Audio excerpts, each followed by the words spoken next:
Provocação Histórica.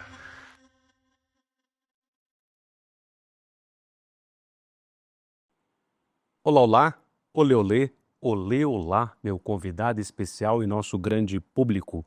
Está começando, vocês sabem, mais um Provocação Histórica, ao vivo pelos canais do Instituto Conhecimento Liberta, em todas as plataformas pós-pandêmicas, virtuais, de IA, surreais, de um mundo invariavelmente, vocês sabem, cheio de guerras e cheios de big techs e inteligências artificiais, que a despeito das grandes algazarras da novidade novidadeira, certamente vão fazer vocês trabalharem muito mais do que antes. Aleluia. A essa altura, vocês sabem, eu sou o Lindenay Pareto, um historiador, um professor de história, num Brasil que tem um violento passado pela frente. E, desde 2021, estou aqui com vocês no Provocação Histórica, nosso grande público, divulgando aqui, digamos assim, a palavra da história, mas também a palavra, digamos, da arte, da arquitetura, do urbanismo, das cidades. Esse que vos fala também acabou fazendo, né, como pós-graduação, mestrado e doutorado, uma espécie de história da cidade de São Paulo, pelo menos parte dessa história, estudando uma série de construtores da Paulicéia Desvairada. E há tempos que estava aqui para trazer aqui no palco do Provocação Histórica um amigo muito querido, arquiteto, urbanista, historiador da arquitetura, docente da Universidade Federal de São Paulo, a Unifesp, também agora ele, né, pró-reitor de pós-graduação e pesquisa e um conhecedor profundo da alma encantadora das ruas, das cidades do Brasil e do mundo. Então eu tenho a alegria de receber aqui no palco do Provocação Histórica ele, Fernando Attic. Seja muito bem-vindo, finalmente, ao Provocação Histórica. Um prazer enorme, Lindenay. Conseguimos, né? Deu certo. Muito certo. E você, pró-reitor, olha, meu amigo pró-reitor de pós-graduação, né, da Unifesp, a reitoria fica aqui pertinho, né, do estúdio na Vila Mariana, né? Bem vizinha, na Sena Madureira 1500. Como está a vida de gestor da universidade pública? Uma alegria ver você, né, com o seu perfil, porque, em geral, os professores meio que fogem da raia, né? E você foi lá e assumiu a coisa. Olha, eu tenho algumas negações na minha vida que foram reveladas para mim de uma maneira quase que provocativas. A primeira é que eu não queria ser professor, de jeito nenhum. Sou filho de 2 pedagogos que foram professores da rede estadual a vida inteira e eu, adolescente, falava, não quero de jeito nenhum, não vou ser, fui fazer arquitetura. E na arquitetura eu acabei descobrindo gosto pela pesquisa e, paralelamente, a própria docência. E quando entrei na universidade pública, eu tinha sido coordenador de curso de graduação em arquitetura e urbanismo no interior. Em Bragança, né? A Universidade de São Francisco, que a sede era em Bragança, o campus era Itatiba. Ah, verdade. E eu falei, não quero mais saber disso, acho que não tenho vocação para isso. E durante a universidade eu fiquei aqui alguns anos só na docência e na pesquisa, até que em 2017 eu assumi uma instância dentro da Universidade Federal de São Paulo, que se chama Câmara de Pós-Graduação em Pesquisa, que é um braço da reitoria nos campi. Até a convite de uma grande amiga nossa em comum, André Slemer, que já esteve aqui. André Slemer. André é minha madrinha administrativa. Um beijo no coração dela. Devo muito isso a ela. E gostei muito. E acho que fiz um trabalho de entender, por ter ficado bastante tempo também só como pesquisador e docente, o que a gente precisava trazer para a gestão. Então, de 2017 até agora, eu fui passando por instâncias dessa vida administrativa, até que em 2021 eu fui convidado a assumir um cargo de coordenação dessa pró-reitoria que eu trabalho hoje como titular, que chamava Integração Acadêmica, que discutia as questões de reparação histórica, né? Então, a introdução das cotas para pós-graduação, a possibilidade de melhorar a comunicação científica, era um setor que eu gostava muito. Em 2022 eu fui convidado a assumir então o posto de pró-reitor adjunto, da professora Lia Bittencourt, que hoje é a nossa vice-reitora. E depois, quando ela se candidatou, junto com a professora Raine, nossa reitora, elas me convidaram a assumir a titularidade dessa pasta. Eu nunca tinha planejado isso, não. E apareceu. E estou gostando. Estou lá desde maio, então, de 22, quando eu assumi como adjunto, e desde julho de 23 como titular da pasta. A Unifesp tem origem lá na Escola Paulista de Medicina, em 1933. Quer dizer, ela é um ano anterior à USP, né? Sim. A USP articula-se como projeto de universidade, assimilando inclusive as outras universidades e escolas que estavam isoladas, né, na verdade, as faculdades e escolas, vira uma universidade. A Unifesp era uma escola isolada de medicina, com enfermagem já.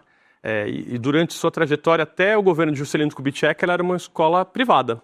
Ela é estatizada, ela é federalizada pelo Juscelino nos anos 50 e começa uma trajetória, então, como uma escola de grande referência pública, né, a paulista, como todo mundo conhece, até que em 94 ela vira universidade, de fato. Mas ainda era uma universidade que tinha 4 cursos de graduação da área da saúde. Enfermagem, medicina, fono e o que a gente chamava de ortóptica na época, que hoje é tecnologia oftálmica. E em 2005, no governo do presidente Lula, o ministro Haddad fez um desafio que a Universidade Federal da maior cidade do Brasil, na região metropolitana mais povoada, precisava ser expandida. E a gente se expandiu. Hoje nós somos, então, 7 campi, 9 unidades universitárias, temos uma população estimada entre residentes, alunos de pós-graduação, de graduação, docentes, técnicos, quase beirando os 40 mil. Nossa Senhora. Então nós temos aí uma população gigantesca. E nessa trajetória toda, até 2023, nenhuma pessoa que não fosse da área da saúde tinha assumido a pasta da Pró-Reitoria de Pós-Graduação em Pesquisa. Eu sou o primeiro pró-reitor que vem de uma área não da saúde e ainda por cima das humanas, de um campus da expansão. Então é algo que, quando eu me dei conta disso, foi muito interessante de perceber, né? Como a profissionalização da universidade para todas as áreas do conhecimento teve a condição de agora ter um pró-reitor que não lida só com o campus da Alma Mater, mas lida com a pesquisa num sentido maior. Então, respondendo no início da pergunta, é um desafio num Brasil que é muito assimétrico, que tem uma dificuldade ainda de manutenção dos seus estudantes dentro da sua própria estrutura de formação como cientistas, mas ao mesmo tempo é gratificante, que você conhece a universidade por inteiro, em todas as áreas, conhece pessoas fabulosas, estar dentro do sistema de produção de conhecimento, como a universidade te faz um pesquisador melhor. Você enxerga problemas de uma maneira que não são só daquele nicho onde você se formou, né? Maravilha, uma alegria mesmo. Que bom que você está lá e parabéns pela trajetória. E, aliás, é uma figura que é a primeira dessa área que não é da saúde, mas que é do Departamento de História da Unifesp, mas digamos que, tanto quanto esse que vos fala, e você mesmo me viu lá atrás nessas áreas não deslocadas, mas mais híbridas, né? Você é um arquiteto urbanista de formação e, inclusive, está hoje aqui para falar de outras coisas, dentre outras coisas, essas aqui que está aparecendo na foto, e a história das cidades, a alma encantadora das ruas. Vai aqui encarnar João do Rio, porque o Atique é arquiteto urbanista, historiador da arquitetura, e põe aqui Voz de Minha Alma na tela, lançou no final do ano passado, mas está aí na praça, Crônicas das Calçadas. Põe aqui para o nosso grande público na tela, vê? Olha lá, ó. Tem até aqui uma resenha no A Terra é Redonda, né? Uma resenha do livro, mas tem também a capa aqui, Crônicas das Calçadas. Vamos falar das cidades, né? Olha lá, ó, que bonito. Crônicas das Calçadas, Fernando Atique.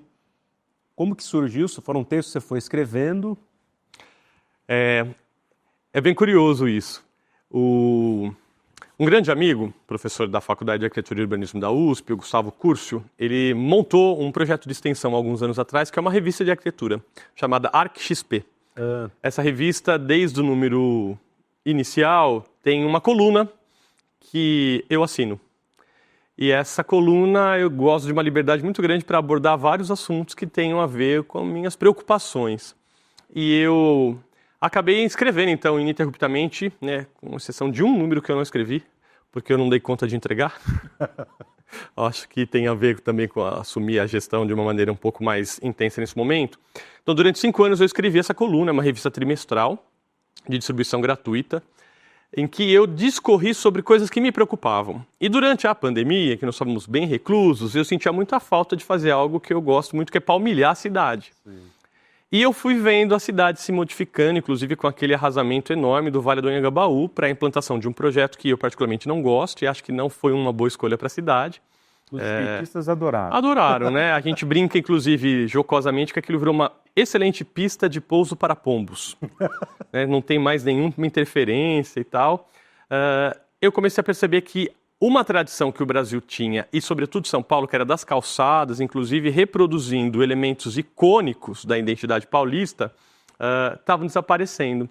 E eu comecei a escrever várias dessas crônicas falando sobre o desaparecimento dos calceteiros, da pedra portuguesa, do próprio mosaico que a Mirtz desenhou com o mapa de São Paulo, da possibilidade de olhar para a calçada como um lugar de encontro, como isso fazia falta, e fui discorrendo sobre isso.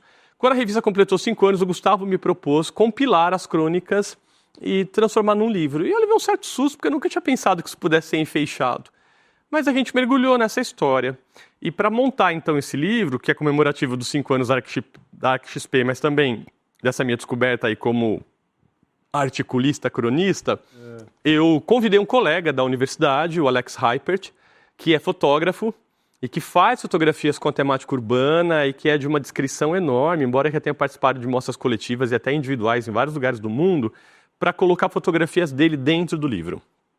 E o livro, então, saiu no finalzinho do ano passado. Estava com uma distribuição mais contida, porque era uma coisa meio celebradora da revista, mas a gente fez um lançamento na Megafauna no comecinho de novembro do ano passado, e que bombou, assim, foram mais de 200 colegas lá na noite de autógrafos. Então, o que o livro traz? O livro tem esse nome, Crônicas das Calçadas, porque majoritariamente ele reflete esse período de que nós estávamos reclusos, quase sem poder ir para o lugar do encontro, que é a rua, sobretudo por essa dimensão da calçada, e eu gosto muito de trabalhar com a etimologia das palavras. Então, grande parte do que está dentro desse trabalho fala sobre por que a cidade ou a palavra X reflete alguma coisa que tem a ver linguisticamente com um encontro. Então, quando eu coloquei esse título, eu estava fazendo uma brincadeira com 3 crônicas que falam de calçados propriamente de São Paulo, mas também fazendo uma brincadeira com um historiador da arquitetura e das cidades que eu gosto muito, que escreveu um livro nos Estados Unidos que se chamava The Sideway Critic, o crítico das calçadas. Sideway Critic.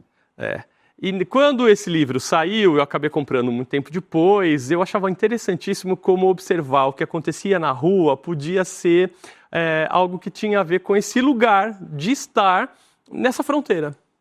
E acho que a calçada, ela delimita, né, a partir do momento que ela surge, enquanto sinônimo de passeio, enquanto sinônimo de percurso mesmo, um lugar em que você está tanto quase dentro de algum lugar, como quase fora também de outro. Então você se coloca numa posição de observador mútuo daquilo que passa, daquilo que fica, daquilo que desaparece.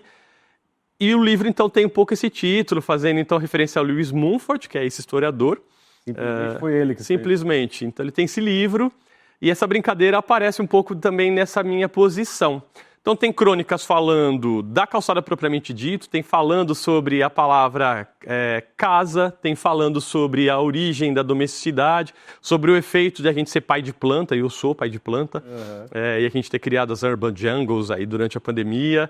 Tem também falando sobre outras dinâmicas, como, por exemplo, o fato de a gente produzir muito lixo e não saber o que faz com isso. Então, vou jogar fora. De onde? Da sua casa, da sua calçada, porque o fora é o mesmo planeta. Exatamente. Ele vai aparecer na soleira de outra pessoa. Então, foi muito bem recebido, né? Essa crítica que saiu aí no Terra Redonda foi assinada por um ex-aluno, inclusive foi uma grata surpresa. O Júlio, que agora já é mestre também. E vários outros lugares já falaram, já pude explanar um pouco sobre isso. É um livrinho, então, bem pequeno, é um livro de bolso, mas foi feito para ser usado para ler durante deslocamentos, até lendo na calçada, talvez. E esta proposta, ela talvez renda um volume 2, porque a gente já tem aí pelo menos mais 6 ou 7 crônicas que foram feitas e talvez tenha uma outra possibilidade. Mas essa coisa de eu ser um arquiteto que trabalha com história e num departamento de história me fez ganhar talvez uma capacidade de articular referências que eu queria transformar para o grande público. Sim. Que não fosse só do arquiteto, do urbanista ou do historiador do urbano. Dito da área, né? Eu queria que as pessoas entendessem por que determinadas coisas existem onde estão. Então, tem discussão sobre monumentos, se deixa ou se tira, tem discussão sobre iluminação pública, tem discussão sobre cultivo de plantas, tem um pouco... Mobiliário urbano. Mas que é fundamental. Exatamente. E também tem uma discussão sobre palavras que a gente... É uma coisa que eu gosto muito de chama nomes que nós guardamos em casa. O nome Carmen, por exemplo, que é um nome que foi usado para batizar muitas das nossas tias-avós, avós, bisavós, e que hoje desapareceu praticamente, né, como moda, ele, na verdade, ele tem uma relação direta com a história da arquitetura. Carmen é a palavra usada na região do sul da Espanha, né, que foi a região da resistência, da dominação árabe na Península Ibérica, para designar o pátio interno de uma casa protegida. Aí.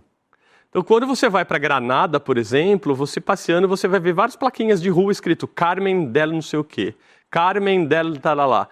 E aí aquilo me chamou a atenção e eu fui procurar e aí descobri. Então você entra por aquele portão fechado, muitas vezes até com evocações de Muxarabi, aquela grande área interna, muitas vezes com uma fonte, era o lugar da delícia, da convivência, do cheiro, do odor, da proteção, da vivência, e que acabou sendo usado por vários poetas desses séculos XVIII e XIX para falar sobre essa vida cotidiana mesmo. Isso virou nome de pessoas. Nessa transposição para as Américas vieram várias carnes. Exatamente. Então, você estava fazendo a provocação, né, sobre o João do Rio. Tem um pouco isso, assim, de olhar o que dá nome para as coisas e que a gente transforma, mas que quando você vai olhar historicamente tem uma relação espacial. Completamente, né? Não sei onde eu li agora, mas você já deve ter topado com essa expressão, que a arquitetura, e nesse sentido também o urbanismo, é a única arte inevitável, né? Então, falemos assim, né? Afinal, o que define, então, pensando nessas crônicas, nessa história, que definiria, pelo menos na modernidade, uma cidade? Seus rituais, seus cheiros, suas... Aqui a gente está vendo uma fotografia emblemática do começo do século XX em São Paulo, na rua direita, de levantando o calçamento, colocando a linha do bonde, né? Quer dizer, um momento crucial de transformação também da cidade de São Paulo, mas não só, né?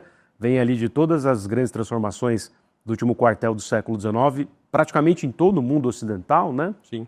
Como é que você fala para os seus aluninhos, chegam lá, claro que você está agora na gestão, mas uma hora você volta para a sala de aula e alguém pergunta assim, mais ou menos como o filho lá do Mark Bloch perguntou, o aluno vai chegar assim e vai falar, Fernando, afinal, para que serve a cidade? O que é a cidade? Eu acho que uma grande definição de cidade é aquela que nos coloca a possibilidade de enxergar que ela é o espaço da convivência. É o espaço da desigualdade, inclusive. Porque quando a gente convive, a gente não vai conviver só com iguais. Então, eu acho que a grande beleza da definição de cidade é aquele espaço em que a gente se entrosa, se enrosca, mas ao mesmo tempo a gente percebe o outro numa categorização que às vezes é do mesmo lado, é do igual, mas também é do diferente. Não tem outra instância habitável nesse planeta em que a gente tenha isso, né? A gente pode falar de biodiversidade, mas eles estão numa simbiose que muitas vezes é até muito delicada, mas eles se conhecem, vivem numa certa harmonia, apesar de serem diversos. A cidade não pressupõe harmonia. Ela pressupõe, na verdade, um choque, um enfoque que muitas vezes é até mesmo brutal. Ela pode ser calma, ela pode ser até agregadora, mas ela sempre vai ter um elemento de disputa e de desigualdade dentro de si. E é nisso que a gente tem a possibilidade de pensar que a própria arquitetura que vai moldando essa cidade ao longo da sua história, ela é um pronunciamento, né? Eu tenho uma formação aí burdesiana muito forte, eu acho que é importante a gente perceber que não tem arquitetura que não seja conceitualmente aparelhada. Quando você faz uma fachada, né, faz a cara de uma construção... Aparelhada? Explique. Exatamente. A palavra fachada é uma palavra interessante, né? Ela vem de facciata, que vem de face, que vem de cara. Aquilo que eu mostro para o outro. Aquilo que eu cuido, porque eu preciso, a partir dela, revelar quem eu sou, as minhas expressões, né? Fazer as minhas provocações até gestuais quando eu estou falando do ser humano, efetivamente. Na arquitetura isso também acontece. Então, quando eu faço uma construção e eu penso nessa fachada, eu estou pronunciando para alguém que vai ver o que eu quero pronunciar. Então, assim, eu sou uma pessoa que quer fazer ostentação, eu quero impor um determinado rito. Isso gerou uma gramática. E essa gramática, no ecletismo, que você estudou tão bem, ela foi pensada para comunicar o que acontecia. Então, em determinados momentos da história, você tem determinadas formas que dizem aqui é um hospital, isso aqui é um fórum, isso é uma igreja. Nós assimilamos essa linguagem comunicativa. Então, a construção comunica. E quando ela comunica, ela está fazendo um aparelhamento de um determinado discurso vencedor, porque eu tive dinheiro para fazer isso, em cima de outra pessoa. Isso não quer dizer que a população que, de certa forma, valeu-se de uma forma mais coesa ou mais simples, também não tenha como ser lida como pronunciadora de algo, às vezes até de uma persistência técnica. Aprendeu a construir com os ancestrais e manteve aquilo porque ele é viabilizadora dessa minha possibilidade de pronunciar. Então existem provocações, né, históricas na própria forma da cidade, que se a gente não aprende a ler, a gente só olha para a cidade como alguma coisa em que a gente circula. Na verdade, a construção ela mostra que a gente quer ficar. E ao fazer a construção, ao fazer a fachada, você quer comunicar um lugar, literalmente, de quem fez aquilo ali. Então, é muito interessante quando você percebe que você mora de aluguel, porque você faz um cotidiano, você apresenta o espaço a partir daquilo que é móvel, que é seu. Mas o rígido da construção, né, o imóvel propriamente dito, foi pensado por outra pessoa. Então, quando você está morando de aluguel, na verdade, você está fazendo quase com contradiscurso de alguém que, porventura, construiu aquilo. Sim. Então, é muito interessante perceber como a arquitetura, apesar de ser vista em alguns lugares, e até países como um ato de engenharia, primo da engenharia, ou de construção dura, ou das exatas, no fundo, ela é um discurso social, por si.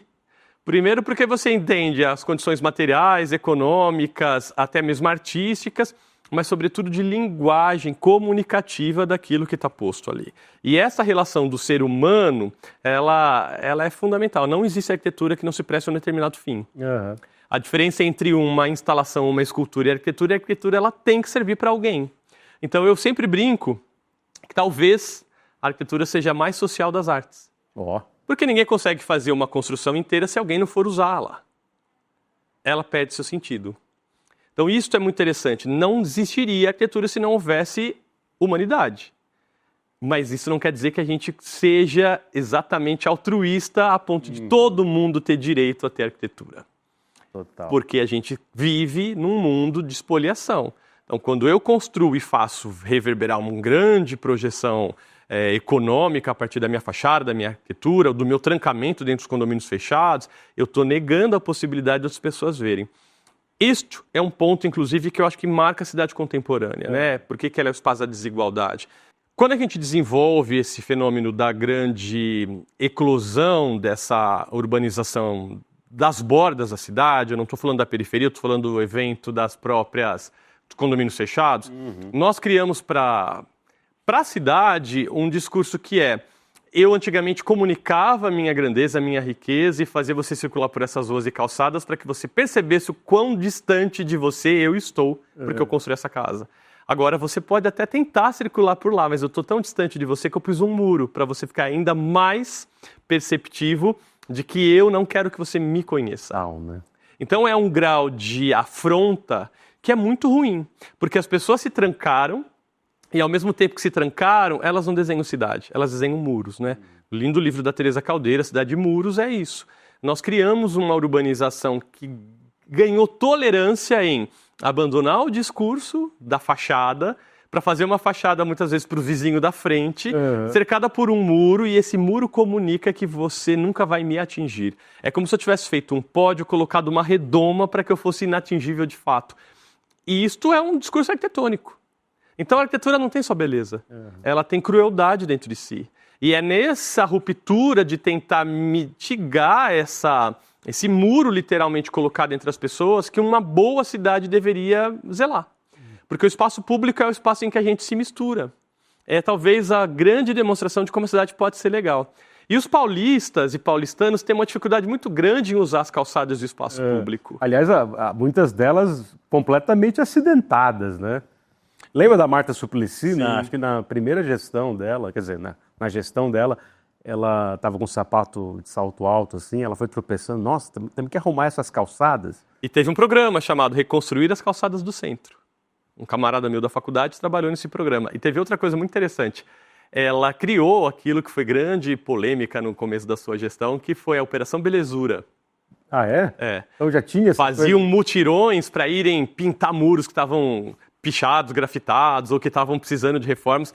E isso a imprensa caiu matando, porque era cosmético, não era estrutural, a cidade por si não estava sendo zelada, gerida. Então, aquilo que o Dória fez depois, ou o Kassab, ela já tinha feito de alguma maneira. Lá atrás.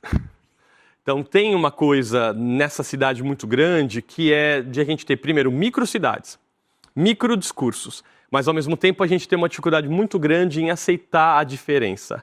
Então, eu cada vez mais quero ficar entre os iguais, sobretudo a classe média e a elite. Quando a gente trabalha com população de outros estratos, que são os que vivenciam o transporte público, que fazem a cidade, que circulam, eles emprestam segurança, inclusive, para as vias, porque você tem trânsito. Quando você abandona os lugares de permanência, você impõe um grau de periculosidade, ou pelo menos uma alienação do que é a própria cidade, que é muito grande. Olha, você conhece, eu trabalho num campus que fica na região metropolitana, em Guarulhos, que é Pimentas, nos né? Pimentas, é a região periférica de Guarulhos, quase Arujá. É um deslocamento que é longo, é dificultoso, as pessoas chegam lá, vindas de várias regiões, e eu sempre dei aula sobre o que eu dou aula, né? História da cidade, história da preservação, e vou com os alunos para a cidade. Era muito estranho perceber que pessoas que vinham, às vezes, do Tabuão, que vinham de São José dos Campos, que moravam na freguesia do Ó, ou que estavam ali, por exemplo, Parelheiros, como a gente teve alunos, que nunca tinham ido ao centro da cidade. Ao centro de São Paulo. São Paulo, né? Você marcava, vamos nos encontrar na Sé, porque vamos ao pátio do colégio. Era um estranhamento muito grande. Nunca tinham ido. Não, porque as redes de transporte coletivo muitas vezes não precisavam ser acionadas a Céu Centro para você fazer os seus deslocamentos. Quer dizer, você tem micro-regiões em que você nasce, cresce, estuda, e se não tiver uma provocação que te faça ir para outro lugar, você vai morrer lá. Então, quando você desloca e aumenta esse mapa mental, trazendo esses corpos para outros territórios, você devolve uma coisa que para a cidade é fundamental. Ela passa a ser de todos. Ela não deixa de ser um nicho e ela passa a ser um ambiente que pode ser usado. E isso é transformador. Eu tive orientandos que nasceram em Guarulhos, foram estudar em Guarulhos e nunca tinham vindo ao centro. O dia que vieram, ficaram alucinadamente felizes, porque percebiam que estavam descobrindo algo que eles tinham direito a ter, até de visual, e eles não sabiam. E, querendo ou não, com todas as contradições, é uma história impressionante. A gente está vendo aqui um pedaço dessa transformação de uma cidade de taipa de pilão para uma cidade de tijolo, a energia elétrica começando ali, mas tem paisagens do centro de São Paulo que, né, em termos de digamos assim, né, belezura, ostentação, estética, não perdem para nenhuma do mundo, né? Não perdem. E eu acho que tem uma coisa interessante. Pensando, né, antropologicamente, você fez isso acontecer em São Paulo porque ele fazia sentido no discurso de alguém que estava aqui. Você só assimila um dado cultural de outra cultura, né? É Gertz isso. Quando ele faz sentido para a pessoa que está demandando isso. Então, também entender quem é o demandante por esse tipo de imagem ou estrutura ajuda a gente a pensar esse torvelinho revolucionário que a gente teve aqui. Então, é muito engraçado porque a gente não encontra muitas manifestações de arquitetura dos imigrantes em São Paulo, né? E quando encontra é meio maquiado, né? Como aconteceu com a orientalização da Liberdade. Mas a gente consegue perceber que alguém que teve dinheiro, um pecúlio que seja, para construir algo, ele queria fazer aquilo acontecer e ter uma solidez porque aquilo ia perdurar. Era um bem de raiz. Então, essa persistência, ela... Você falou muito bonito, né? As pessoas querem construir arquitetura e colocar sua marca porque elas querem ficar. Querem ficar. Mas muitas vezes não ficam, né? Por N motivos. E aí eu acho que entra um dado muito cultural paulista e paulistano desde o princípio, que tem a ver com a seriação que você acabou de citar. As pessoas construíam para durar. E essas construções duraram. E elas permaneciam e tinham transmissões.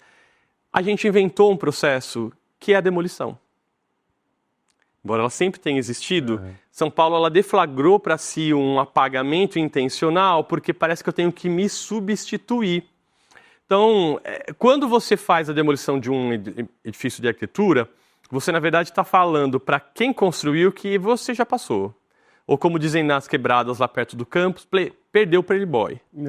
Por quê? Porque você está substituindo alguém que tinha uma intencionalidade de permanência, de discurso, de revelação de um determinado modo de vida, por outro que supostamente é melhor. E não estamos falando de lugares periféricos. Não. A Paulista foi feita, sobretudo, por imigrantes que deram certo, ou profissionais liberais, né? Exatamente. Tem a coisa do Riscala Jorge, que a própria Renata Geraçães Exatamente. estudou, né? Mas não só. Quer dizer, ali tinha o casarão do Matarazzo. Derrubaram o casarão do Matarazzo. Você fala, esses dias eu até falei, né? Mas tá bom, era um ricaço que explorava as pessoas e tal, mas, bom, mas o sujeito foi um dos homens mais ricos da América do Sul durante muito tempo tinha a mansão dele lá que virou shopping center, né? E essa casa do Matarazzo, inclusive, é um exemplo excelente para continuar um pouco nesse nosso ponto. Família Matarazzo teve aí esse grande império capitalista, né? O que é interessantíssimo de pensar em termos de agenciamento territoriais, né? Com unidades em Ribeirão Preto, Sorocaba, até fora de São Paulo, construindo uma espécie de complexo que alimentava as próprias indústrias, né? Desde do agro, que na época era chamado de agricultura só, até mesmo a industrialização e empacotamento de macarrão. Mas aquela casa tinha sido destinada no governo da Erundina para ser a sede do Museu do Trabalho. Aí, ó. Teria um uso sensacional. O querido colega lá da Unifesp, Jaime Rodrigues, escreveu um texto belíssimo, né, que se chama Do Museu Inexistente. Olha que contraditório. O cara que era um patrão complexo, que foi processado, que teve várias revoltas envolvendo aí sindicatos, teve a sua casa destinada para ser o Museu do Trabalho, na terra que é chamada Cidade do Trabalho. Capital do trabalho. Esse epíteto do paulista trabalhador foi até vinheta de rádio já, né? Ele não existe. A casa foi demolida. Mas o Museu do Trabalho continua no papel. Nunca saiu do papel. Então, o que seria fazer um Museu do Trabalho na casa de um mau patrão? Ou de um expoente dessa grande industrialização que foi questionada? Tem uma coisa provocativa muito importante de se pensar. Na Avenida Paulista, de um grande conglomerado industrial, numa casa que foi construída por um arquiteto italiano importado, né, que foi Marcello Piacentini, com uma arquitetura que flertava com o fascio lá, e que tinha como programa arquitetônico o Museu do Trabalho na cidade que é conhecida como Terra do Trabalho. Sobrou o tema, o restante foi todo apagado e virou um shopping. Shopping Cidade de São Paulo, né? Espelhadíssimo, aquela coisa. E puxando ali quase para as mesmas bandas, esse projeto do Hospital Matarazzo também, que é aquilo, até o slogan, né? Que gentrificação surreal é aquela? E é para uma destinação... um hotel de luxo, né? 6 estrelas, né? Franceses que compraram, né? Foi um grupo francês que comprou o antigo Hospital e Maternidade Humberto Primo, que tinha ficado abandonado há muito tempo, porque tinha dívidas com a Previdência Social, né? Então pertencia ao INSS, e tem umas histórias fantásticas. Eu fui conselheiro do Condefat durante um tempo, representando... O que é o Condefat? O Condefat é o Conselho de Defesa do Patrimônio Histórico, Arqueológico, Artístico e Turístico do Estado de São Paulo. É um órgão da Secretaria de Estado da Cultura e Economia Criativa, e ele é o responsável desde 68 por escolher e zelar por aquilo que o Estado de São Paulo vê como demarcador da sua população, né? Então, historicamente, arqueologicamente, arquitetonicamente. Então, você tem lá um grupo de conselheiros que são nomeados por o secretário do governo e pelo governador para fazer com que nós entendamos o que é o patrimônio paulista. Então, ele lida tanto com as coisas físicas quanto com o imaterial, né? Com as tradições, com até mesmo os sabores aí. Eu fui conselheiro desse grupo durante pouco mais de 1 ano e meio, no mandato de 2, representando o Instituto de Arquitetos do Brasil aqui de São Paulo. E lá eu fui o relator do processo vinculado a isso que eles chamam hoje de Cidade Matarazzo, que é o antigo Hospital Humberto Primo. E foi um processo muito estranho, porque quando houve, em 2014, um grande grupo de trabalho na gestão de uma outra presidente daquele grupo, designou-se que era a mancha, né, daquela área toda, que é mais de uma quadra, ali perto da Rio Claro, Pamplona, Alameda Campinas, do que seria efetivamente preservado. E eles escolheram deixar alguns pedaços daquela quadra, que pertenciam a outros grupos e não à origem do hospital, de fora desse tombamento. Quando o grupo francês comprou, ele fez um grande lançamento, colocou lá um hotel 6 estrelas, uma torre com um arquiteto francês assinando, que é o Jean Nouvel, trouxe também um outro arquiteto italiano para fazer outra parte do grupo, fez uma propaganda, jogada de marketing, refizeram, né, aquela capela que estava abandonada de Santa Luzia, todo mundo deve ter visto, né, ela ficou içada em grandes pilares para poder fazer 6 andares de estacionamento para baixo, e virou uma marca da engenharia nacional, isso. Que beleza. Uma grande propaganda. Muito bem. Aquilo criou um ponto de interesse para a cidade e valorizou o solo. esse grupo francês chegou para o Condefat e fez uma contraproposta. A gente desistiu de manter o que vocês tinham feito com a gente em 2014, então agora que nós estamos aqui em 2022, 2023, a gente gostaria de aumentar o raio de tombamento. Passando pela rua, chegando nos jardins dos prédios da frente e impedindo a construção nessa nesga, nessa sobrinha de terreno atrás, porque a gente percebeu que vai valorizar esse marco arquitetônico que nós estamos construindo, que não tem igual em São Paulo. Esse era o discurso da petição deles. Chega o processo para mim. Aí eu vou olhar e falo, que interessante, tem uma demanda de uma construtora para construir nesse pedacinho de terreno que sobrou. Tirando partido do solo valorizado e do grande slogan, né, que é aquela terra segura e tal. Então o que eles pretendiam, de certa maneira? Evitar a construção adjacente, para que não tivesse vizinhos mesmo, e que eles não fossem concorrentes direto, né? Foi um processo difícil de instruir, ele era tombado também pelo município, né, pelo DPH, do Departamento do Patrimônio Histórico, seu órgão é o COMPRESP, é o Conselho Municipal de Preservação. E eu usei mão de um jargão que eles mesmos usavam, né, os representantes da iniciativa privada dentro do conselho, que era assim: a gente não tem o direito de impedir a livre propriedade dos demais da cidade de fazer o que quiserem. Por que nós vamos bloquear a construção de uma torre paralela de outra pessoa num terreno que não é de vocês? Eles não conseguiram comprar o terreno. E por que a gente vai fazer com que os prédios em volta, que agora sabem que não são tombados, possam até mesmo demolir esses prédios para construir outro? Isso virou uma discussão dentro do conselho. E qual foi a grande situação? É verdade, a cidade tem que ser liberal, ela não pode prejudicar os investidores. A gente salvou a cidade. Porque você evitou com que você privatizasse ainda mais um território que já estava completamente ensimesmado. Então existem jogos de força dentro do sistema de preservação que muitas vezes eles precisam ser usados num linguajar que não é o meu de formação, mas que a gente precisa, de certa forma, olhar... Você usou o discurso liberal para poder garantir a preservação da cidade, que não é o que os liberais querem fazer.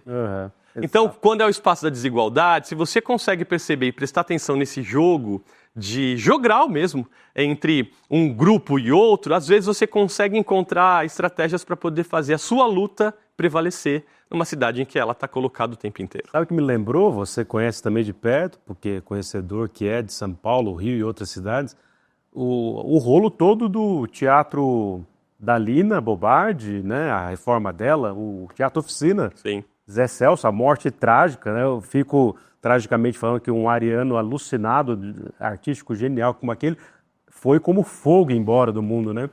Mas deixou essa coisa do terreno ali, o Silvio Santos morreu também, mas a briga continua, né? Quer dizer, aquele terreno gigante do lado do teatro, aquela árvore belíssima.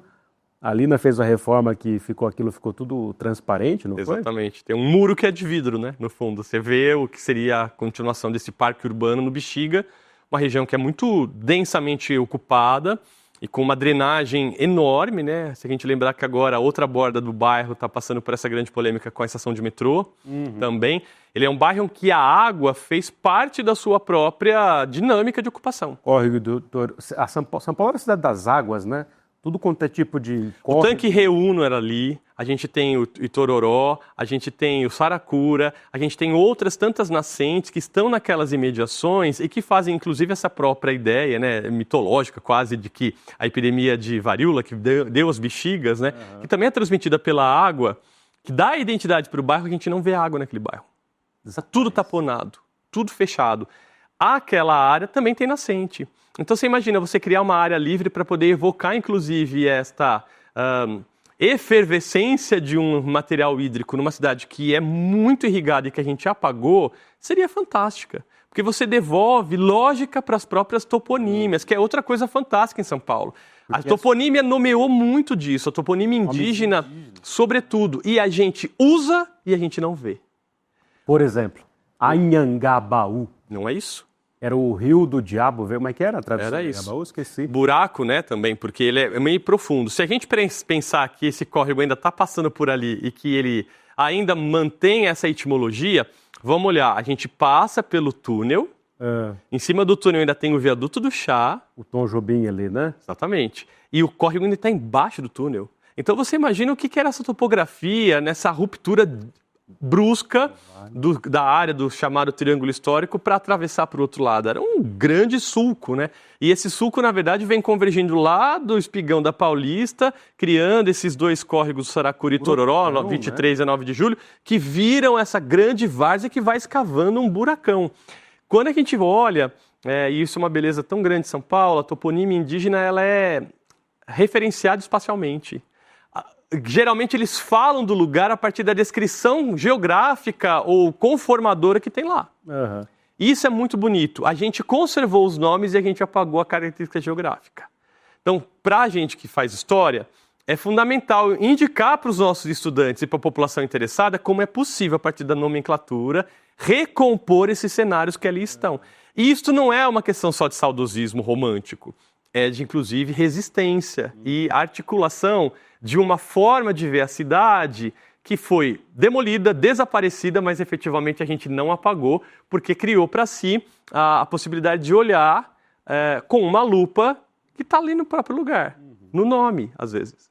Impressionante, né? Então, Vila e Tororó, Córrego e Tororó, né? Tem toda essa discussão também da... Saracura é uma ave, que é uma ave que gosta de água, porque tinham pequenos alagamentos, porque era uma região de várzea, então ela também está autorreferenciada. Tamanduateí, cujo nome é lindo. Lindo, né? É aquele lugar, é o rio em que o tamanduá vai se alimentar. O tamanduá se alimenta de formiga. E aí a água... Quando aquela grande área cheia de meandros de várzea, no período de estiagem, que é o que nós estamos agora, baixa, você fica com lagoas em que esses peixes acabam morrendo, porque não vão ter aeração, não conseguem sair. As formigas vêm, fazem o trabalho de decompor aquilo, o tamanduá vem se alimentar daquilo. Então você imagina a concentração de tamanduá que devia ter naquela região. Por isso que antes, aí eu lembrei agora, né? Por isso que antes era Piratininga. São Paulo de Piratininga é São Paulo do peixe seco. Exatamente. Nome indígena. Que também diz respeito a isso, né? A professora Odete Seabra, no trabalho maravilhoso que ela fez de doutorado, né? Ela fala que nossos rios são rios de planície. Então, eles caem desses espigões que nós temos, a região da Paulista, para um lado do Pinheiros ou para o lado do que vem a ser o Engabaú Tietê, e também toda a Serra da Cantareira que desemboca na Anhembi, que é o Tietê. Eles são rios cheios de meandro, que eles vão fazendo um serpenteamento muito bonito, então eles com umas várzeas largas. Estas áreas são muito bonitas. Tem uma foto de 1932 que eu descobri na hemeroteca digital da Biblioteca Nacional, feita por um piloto da Marinha, do Rio de Janeiro, que num sobrevoo em janeiro de 1932 tirou foto da enchente da várzea do Rio Tietê, que não era um canal. Então é incrível que você vê todo aquele centro, Martinelli e tal, e de repente você vê uma mancha prateada atrás e a Serra da Cantareira num dia limpíssimo, que tinha chovido muito, estava alagado. Então você olha para aquilo e fala, como é que aquela largura de rio cheio de meandros, que era navegável, usado para recreação, a gente confinou num canal que tem, pouco mais de 60 metros, 80 metros. Rasgou, isso devia ser crime contra o planeta Terra, né? Então a gente demoliu tudo, não só a arquitetura, mas a paisagem natural que nós tínhamos, porque tem uma coisa da força, da potência das atividades da construção civil, que elas são enganosas.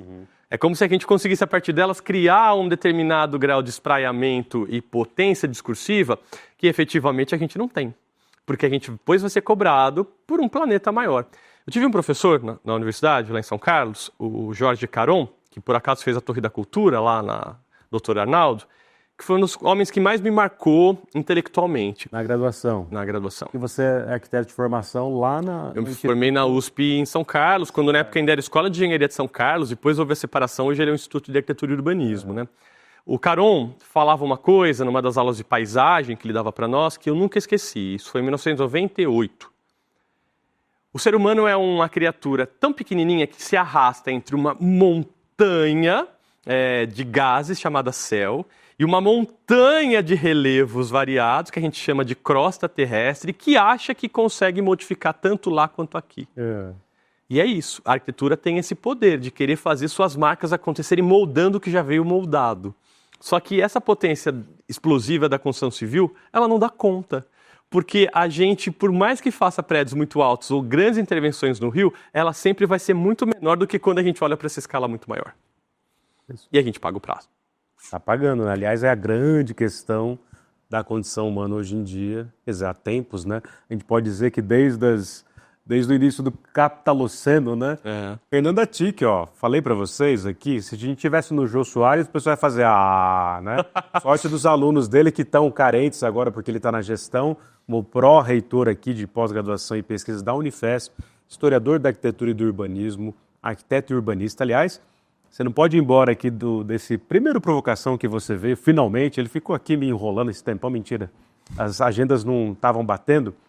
Mas, olhando aqui para essa... Não, antes da câmera aqui.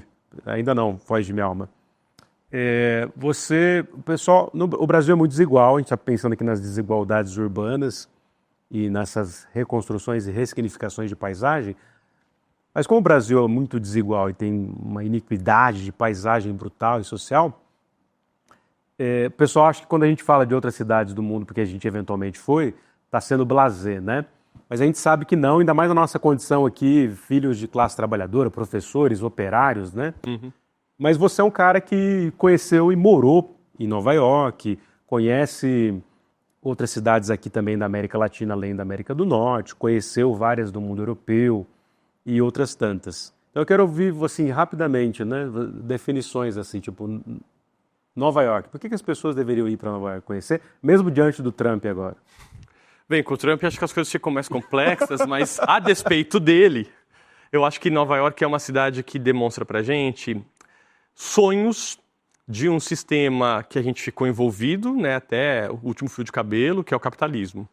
Mas com um grau de generosidade que a gente foi perdendo no capitalismo mais contemporâneo. Nova York, mas tem calçadas, vou voltar por onde a gente começou. As calçadas enormes, é gostoso andar. As pessoas andam. E Nova York tem um sistema de transporte também que favorece você fazer isso, tanto por baixo da terra quanto por cima, porque também tem trechos aéreos, mas sobretudo você faz conexões modais. Então, andar lá é uma experiência muito interessante, porque você tem de tudo naquela rua. E eu acho que ali cristaliza efetivamente o que é a possibilidade do encontro entre os desiguais, entre os que não são daquele próprio mundo, ou não são do mesmo idioma, ou não têm a mesma imagem, mas ela te permite olhar para uma ideia de sonho de uma cidade grande como uma cidade que quer criar redes, e essas redes iam sustentar uns aos outros. Não funciona mais assim, mas as calçadas estão lá e essas comunidades de imigrantes, elas recuperam um pouco isso que faz parte da história. Então, a América, ela tem cidades de imigrações, né? Buenos Aires é assim, São Paulo é assim, Nova York é assim, mas ali o fato de ter tido dinheiro público investido bastante na infraestrutura, você ainda consegue... Centro do capitalismo? Exatamente. Você consegue gozar de um prestígio, de uma possibilidade de entendimento dessa generosidade da vida urbana que a gente foi perdendo nessas cidades em que o capitalismo foi sendo vilipendiado pelo próprio capitalismo central, né? Impressionante. E não dá para perder a oportunidade de perguntar, e Paris? Por que as pessoas falam Paris tudo caro, tudo elitizado, tudo meio gourmet? Mas eu, né, que tive a oportunidade de ir algumas vezes, fico impressionado com aquilo. Aquela reforma osmaniana de fato seduz a gente, mas não só, né? Porque ainda sobraram uns trechinhos estranhos. Aquilo tem um charme brutal, mas também é o charme da classe trabalhadora, né? Sim. E Paris, ulala. E tem uma coisa intelectualizada com Paris, que é a população, por mais que ela seja pobre, ela tem um grau de pertencimento ao lugar muito forte. Então, até aquilo que eles chamam de banlieue, né, que seria traduzido porcamente por periferia, ela tem marcas... Do arrondissement ali, né? Exatamente. Ela tem uma marca de pertencimento dos grupos que se fixaram ali que é muito bonito. Porque você percebe como as pessoas se reconhecem e transformam aquilo no seu locus, na sua casa, no seu existir mesmo. Paris, eu acho que tem uma dimensão interessante, porque ela é inversamente proporcional à fama que ela tem, em tamanho. Porque a gente conhece muito Paris, e até você ir lá pela primeira vez, você acha que ela é uma cidade grande, como a gente conhece nas metrópoles da América, né? E ela não é. Não, você anda rapidinho de um bairro ao outro. E a primeira vez que eu fui para lá, eu acho que eu andava uns 13, 15 quilômetros por dia. Eu falava, gente, é muito impressionante como você consegue. Eu quero ir naquele lugar e você vai. Ao contrário de São Paulo, né? Que você tem 100 quilômetros de zona norte a zona sul. Mas Paris te dá uma coesão e uma capacidade de ver esses capítulos todos da própria formatação daquele território a poucos passos. Né? Isso é impressionante. É impressionante. E aí, para América Latina, qual que você mais gostou? Eu gosto muito de Buenos Aires, acho uma cidade espetacular, até mesmo porque as esquinas de Buenos Aires estão discursos especiais. Todas as esquinas de Buenos Aires foram pensadas, porque elas são chanfradas intencionalmente para serem um ponto de atração. Então, se você for a Buenos Aires, não deixe de olhar para esses cruzamentos, porque eles vão revelar para você discursos, às vezes até brigas entre vizinhos da diagonal para aquilo acontecer. E acho que tem uma dimensão de vida política, de protesto, de absurdamente reconhecimento dessas territorialidades que tem lá. Mas quando eu conheci a Cidade do México, pouco antes da pandemia, em 2019, eu fiquei muito impressionado. Ela me lembra bastante São Paulo por essa desconexão, por ter micro-territórios, mas ela tem uma coisa que São Paulo não tem, as pessoas estão na rua. A gente usa a rua em São Paulo no horário comercial para correr, né? Para entrar no buraco do metrô, ou para pegar o ônibus, ou para ir para o trabalho. Das 5, 6 da tarde aquilo esvazia. Aí depois começa de novo com os territórios como o Brás, que tem essa vida noturna do comércio. Mas na Cidade do México as pessoas estão lá. O Rio de Janeiro tem isso. Né? As pessoas estão na rua. As pessoas usam a rua. As pessoas usam o espaço público. Paulista tem praça para levar cachorro para passear, para tirar foto, eventualmente, depois sai correndo e se tranca de novo. As nossas noites, na grande maioria dos bairros de São Paulo, são solitárias. Solitaríssimas, né? E fechadas. Não tem cidade efetivamente pulsando. Isso é um perigo também, né? Porque aí A violência aumenta porque você fica refém de um determinado grau de situação que está colocado ali. E eu acho que o mais maluco da contemporaneidade é como tem pipocado essas torres de observação remota para a segurança. Quer dizer, você já deve ter visto vários totens instalados em frentes de prédio, que são pessoas que te observam fazendo qualquer coisa na frente daquele domínio contratado. totens horrorosos, inclusive, Exatamente. Tem até um que é uma firma aí com o nome do meu sobrinho, que vocês já vão reconhecer, porque é um nome bem dos anos 80. Essa figura, ela demonstra, alguém está te olhando, você não sabe quem é uma armadilha da transparência, né? Mas essa armadilha da transparência, na verdade, emula aquilo que você poderia fazer com o seu próprio olho, que era estar na rua. Quanto mais pessoas na rua, mais segura ela vai ficando, porque você vai criando aquilo que a Jane Jacobs, né, uma grande referência aí para a história do urbanismo dos anos 60, falando de Nova York, falava, os olhos da rua. O seu vizinho, sabendo qual é o seu fluxo, quem está ali, ele vai tomar conta da sua casa, vai olhar para você, vai conseguir entender. Quando você cria esse tipo de instrumento remoto de observação, você empresta algo que a gente sempre fez na história da humanidade, que era o quê? Olhar para poder garantir segurança. Só que quando você tira a pessoa, você está olhando para si a partir de algo que você não sabe se alguém está olhando mesmo. Então esta vigilância de segurança 24 horas por dia, ela não devolve a urbanidade, no sentido da convivência, mas ela pretende defender e devolver a urbanidade que é da relação pacificada, e que eu acho que não tem, né? Exato, é violenta, brutalmente. Fernando Attic, uma alegria te receber aqui, finalmente, é a primeira e de muitas outras vezes que você virá, mesmo que agora esteja ali na gestão da Unifesp. Você que me conhece desde 2014, no mínimo, já faz aí mais de uma década agora, né, meu cara?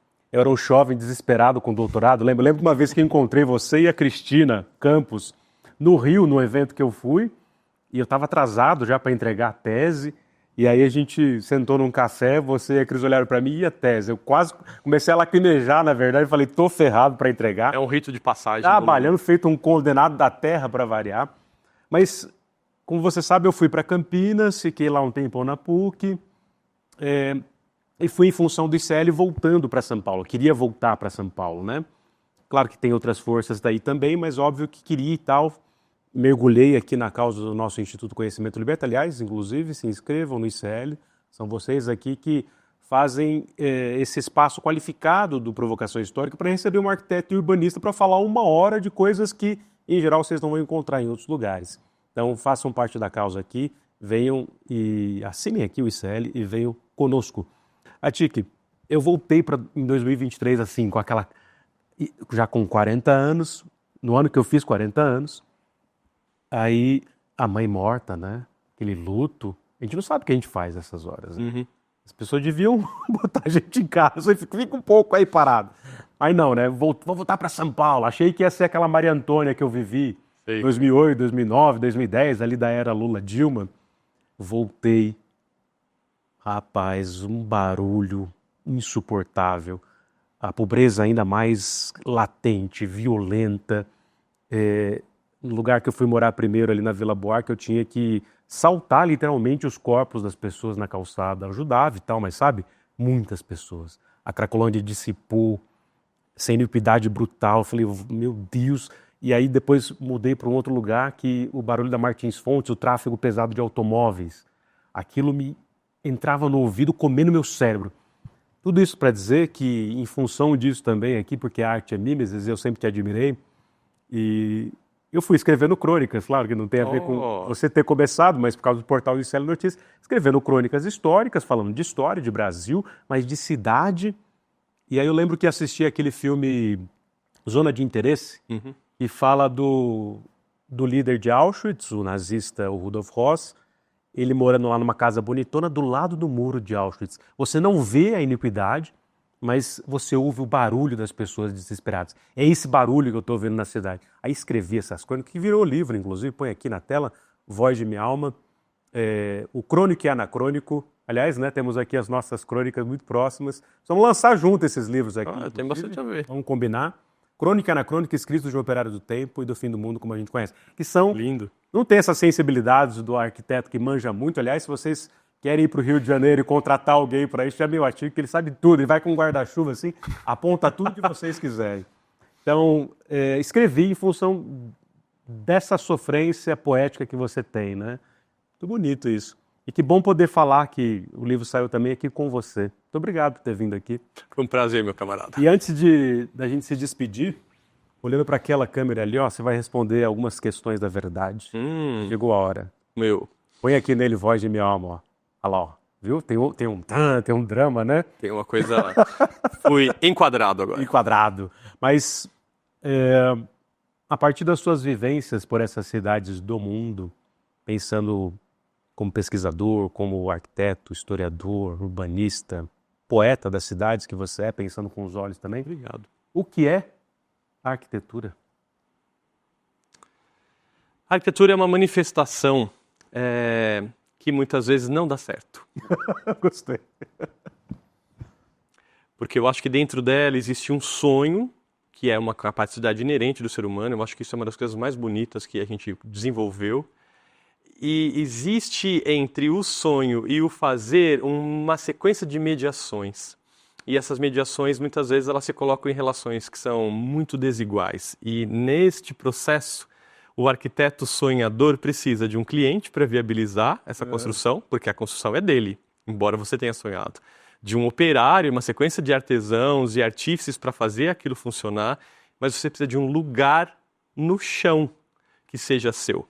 E muitas vezes você não consegue ter a primeira parte, que é o chão que vai te receber, é o chão que você acabou de falar, que saltava por sobre esses corpos colocados. Então, ser arquiteto muitas vezes é ser frustrado, porque você pode ter belos projetos, mas se você precisa fazer aquilo, acolher pessoas, o seu traço, por mais que ele seja feito por inteligência artificial, ele não existe. Então ele não sai do papel, ou não sai da sua mente. Fernando Atique. E para não perder a oportunidade, Brasil, meu Brasil brasileiro. O que é o Brasil, Fernando Atique? Atique é antigo, né? Atique é antigo. Você é de origem libanesa, né? Meu avô veio do Líbano, uma cidade chamada Hasbaia. Chegou aqui por volta de 1913, ele nasceu em 1895. E veio com os irmãos, com a mãe, o pai, ficou radicado no interior de São Paulo. E o Líbano foi um protetorado, né, francês, então o que seria Atire acabou virando Atique, que lembra Antique. Então é velho, é antigo. O meu pai se chama Rames, que é escudo antigo. Rames. Então quando a gente olha um pouco para esse país, ele tem um potencial de agregação, de acolhimento, de... O Líbano e o Brasil. Generosidade, que traz até libaneses que não dominavam sequer nenhum traço cultural e ficaram aqui. E eu acho que tem situações dentro desse país que são de esperanças renovadas, mas que são frustradas numa velocidade muito maior do que acho que no tempo do meu avô, dos nossos pais, porque agora tudo é muito mais acelerado, né? E as coisas são muito mais voláteis. Eu estou caminhando por 50 anos, acho que daqui 2 anos faço 50, se eu estiver bem até lá, espero. Mas eu não sei te falar se eu ainda consigo conservar os sonhos que eu tinha lá em 94, quando eu prestei vestibular, ou que eu tinha em 2010, quando eu entrei na Unifesp, porque alguns parece que não tem mais tempo da gente ver acontecendo. E outros que a gente julgava perenes ou duradouros foram vilipendiados uma velocidade assustadora. Então, o Brasil, ele é um esforço de renovar esperanças. Eu acho que isto é o que faz a gente não ficar num desespero causal, sem limite, sabe? Fernanda Tic, senhoras e senhores, despeças do seu grande público. Eu queria agradecer muito a você a oportunidade. O Lindener é um companheiro de jornada, inclusive investigativa, que eu conheci por caminhos muito estranhos da própria universidade. Eu achei a dissertação de mestrado dele, fazendo um trabalho de orientação de uma... Eu desse meio até hoje. De uma querida orientanda, que hoje trabalha no Arquivo Histórico Municipal, e escrevi: olha, eu sei que você é orientando da professora Beatriz, de quem eu gosto muito, e eu estou aqui orientando uma pessoa que tem bastante a ver com o que você produziu. Você gostaria de vir fazer banca da nossa querida Vanessa? E ele veio, e aí grudou. Aí tem várias superfícies parecidas, a gente é muito diferente e muito parecido ao mesmo tempo. Eu acho isso muito legal, porque vai realimentando aí superfícies que ficam, às vezes, amortizadas. Então, obrigado pelo convite. Fico super feliz em saber que você está com essa investida, que tem repercutido. Você trouxe pessoas que eu admiro muito aqui já. Foi um privilégio enorme poder elucubrar coisas aqui que ficam soltas às vezes na cabeça da gente, com uma pessoa que responde em igual medida com genialidade e com capacidade criativa e argumentativa como o Lindener. Esse rapaz tem uma mente privilegiada, uma capacidade rara de articular situações. Então, é um privilégio de fato. Muito obrigado ao ICL por abrir essa oportunidade, de certa maneira, para eu poder falar um pouquinho aqui também. Me emocionou aqui, ó. Eu sou tímido no fim das contas. Você que é genial, meu querido. Sempre te admirei muito. Muito obrigado, Lindener. Sucesso para você. Beijo. Tchau, produção. Ah, peraí. O Léo, o nosso glorioso Léo aqui, ó, Leonardo, eu sempre falo errado o sobrenome, Leonardo. Fala de novo na voz de minha alma aqui. O Leonardo Gucci, o nosso glorioso aqui, produtor e manja do audiovisual, que está operando aqui a voz de minha alma hoje, ele é herdeiro do Militão Augusto de Azevedo, que é um dos grandes fotógrafos das paisagens urbanas de São Paulo mudando, né? Sem dúvida. Então aqui fica o registro ao Leonardo. E visitem o museu, o novo Museu do Ipiranga, porque essas coisas do Militão Augusto que mostram essa cidade em transformação, inclusive suas questões sociais e as permanências da escravidão, estão lá no Museu do Ipiranga. Um abraço para o pessoal que está lá, para o Davi Ribeiro, para o Paulo Garcês, que é o diretor, para a Vânia e para a Solange, foram minhas professoras. Um beijo no coração de vocês. Tchau, gente. Tchau, Tic. Um abraço. O encontro que vocês sempre esperaram. João César Castro Rocha e Gessé Souza. No dia 31 de julho, às 8 horas da noite. O tema desse encontro: quem são os verdadeiros inimigos do Brasil? Um encontro inédito, que há muito tempo as pessoas pedem e que o ICL conseguiu organizar para vocês. Vambora que esse eu quero assistir também.